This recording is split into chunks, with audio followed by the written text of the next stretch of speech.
हमारे सिंगरौली जिले के जो निवासी हैं, जो यहाँ के भूमि स्वामी हैं, जो विस्थापित हैं, जो हमारे शिक्षित बेरोजगार हैं, युवा हैं, किसान हैं, और जिनके साथ ये भारतीय जनता पार्टी की सरकार से मिलकर के ये अंबानी अडानी की कंपनी और जितनी भर कंपनियां यहाँ आई हैं जो अन्याय अत्याचार कर रही हैं उससे मुक्ति दिलाने का है। हमारी सड़कों पर जो लोगों की मृत्यु हो रही है उससे मुक्ति दिलाने का है और इनकी गाड़ियों को रोकने का है। इनको अलग से सड़क बनाने के लिए सुझाव देने के लिए और इनको मतलब अपने तरफ से संकेत देने के लिए हम लोगों ने आज की यात्रा निकाली है। क्या कुछ मांगे आप लोगों? हमारी मांग ये है कि ये जो सड़क है 22 फीट की सड़क है और 22 फीट की गाड़ियाँ चल रही हैं यहाँ पहले से रोज प्रतिदिन। ऐसा कोई दिन नहीं है कि 2-4 लोग सिंगरौली के इसमें नहीं मरते हों एक्सीडेंट।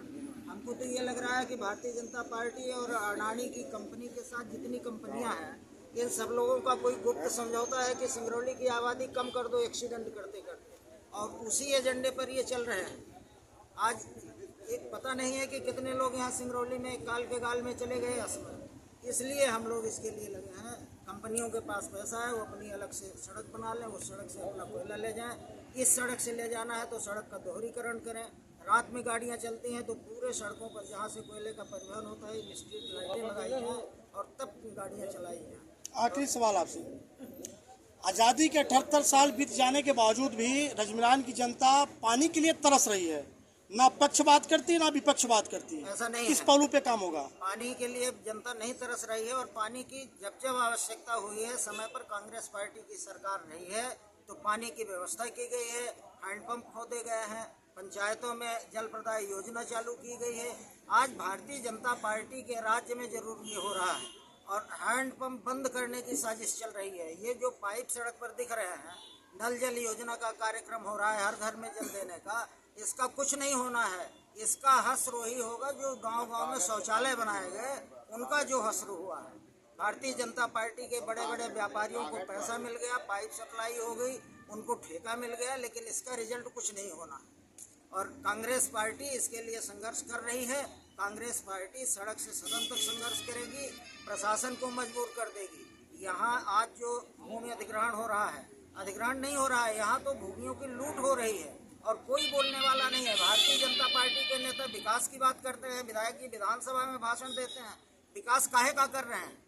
यहाँ के बेरोजगारों के साथ कर रहे हैं। बेरोजगारी देके भूमि स्वामियों को उनका सही हक न दिला के वो विकास कर रहे हैं।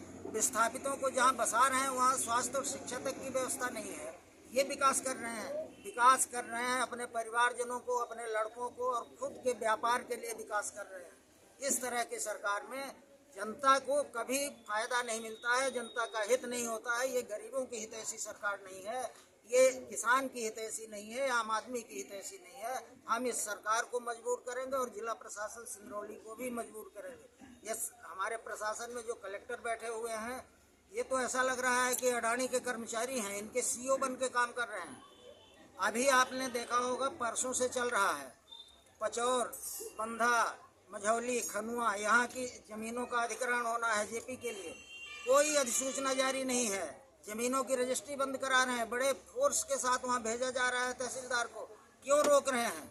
आज ओला से लोगों का नुकसान हुआ है फसल का, उसका सर्वे कलेक्टर नहीं करा रहा है। सर्वे करा रहा है जहाँ जेपी की कंपनी लगनी है, जहाँ अडानी की कंपनी लगनी है, उसका भी जवाब हम लोग ईंट का जवाब पत्थर से देंगे। और कोई भी हम न सर्वे होने देंगे न कुछ होने देंगे जब तक अधिसूचना जारी नहीं होगी, ग्राम सभा नहीं होगी। ये मामला सदन तक पहुंचेगा? ये मामला सदन तक पहुंचेगा।